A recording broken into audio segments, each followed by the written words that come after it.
ஹரே கிருஷ்ணா, ஜெய் ஸ்ரீ ராதே. வணக்கம் மக்களே. இந்த உலகத்திலேயே நாம் எந்த விஷயம் செஞ்சாலும் தாய்கிட்ட இருந்து மட்டும் எதையும் மறைச்சிடக்கூடாதுங்க. ஒரு தாயோட எண்ணம், ஒரு தாயோட பிளஸ்ஸிங்ஸ், அவங்களோட அரவணைப்பு, ஆசீர்வாதமானது அவங்களோட ஆழ்ந்த மனசுல இருந்து அவங்க கொடுக்குற அந்த பிளஸ்ஸிங்ஸ் உயிரை போற தருணையில கூட ஒருத்தனுக்கு உதவுன்றது அசைக்க முடியாத ஒரு நம்பிக்கை.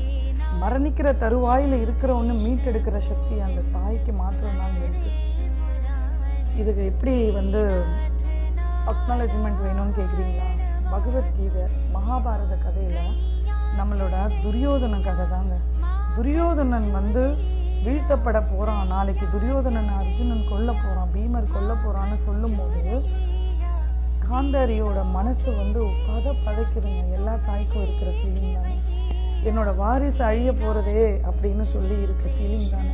ஸோ அந்த அம்மா சொல்றாங்க, இத்தனை வருஷ காலமா நான் கட்டி காத்த பத்திவரத்தையோட எல்லா புண்ணியத்தையும் எல்லா அருளையும் நான் என் பிள்ளைக்கு கொடுக்க போறேன். நான் என்னோட நேத்திர கட்டை அழுத்து அவனை நான் பார்க்க போறேன்னு சொல்லி முடிவு பண்ணி ராஜா அப்படின்னு கூப்பிடுறாங்க துரியோதனனை. நாளை காலையில நதியில குளிச்சுட்டு திறந்த மேனியோட நான் எப்படி உன்னை பெற்றெடுக்கனோ அதே போல நீ என்னை பாப்பாயா அப்படின்னு சொல்றாங்க. துரியோதனனும் சரிங்கம்மா அப்படின்னு சொல்லிட்டு போறான். இதை பொறுத்திருந்து கேட்ட கண்ணர் பிளான் பண்ணிட்டார். துரியோதனனை அந்த அம்மா பார்த்து நேத்திர சக்தியை கொடுத்தா துரியோதனனை எப்படி கொல்ல முடியும்? உடம்பு அப்படியே வைரம் பாஞ்சிடாதா? ஸோ நம்ம கண்ணன் பிளான் பண்ணிட்டாரு. துரியோதனன் குளிச்சுட்டு வந்துட்டே இருக்கும்போது எதிரில் போய் என்னது இது அப்படின்னு வடிவேலு பாணியில கேட்குறாரு. என்னது இந்த மாதிரி சிறந்த மேனியில ஒரு பெண்ணோட முன்னாடி போறது நல்லது இல்லையா? என்னோட தாய் தானே அப்படின்னு அவன் கேட்குறான். தாயா இருந்தாலும் அவங்க ஒரு பெண்மணி இல்லையா அப்படின்னு சொல்லி துரியோதனன் கேட்க, அதுக்கப்புறம் கிருஷ்ணர் பயங்கரமா கன்ஃபியூஸ் பண்ணி துரியோதனன் இடுப்புல ஒரு வாழை இலைய கட்டிட்டான்.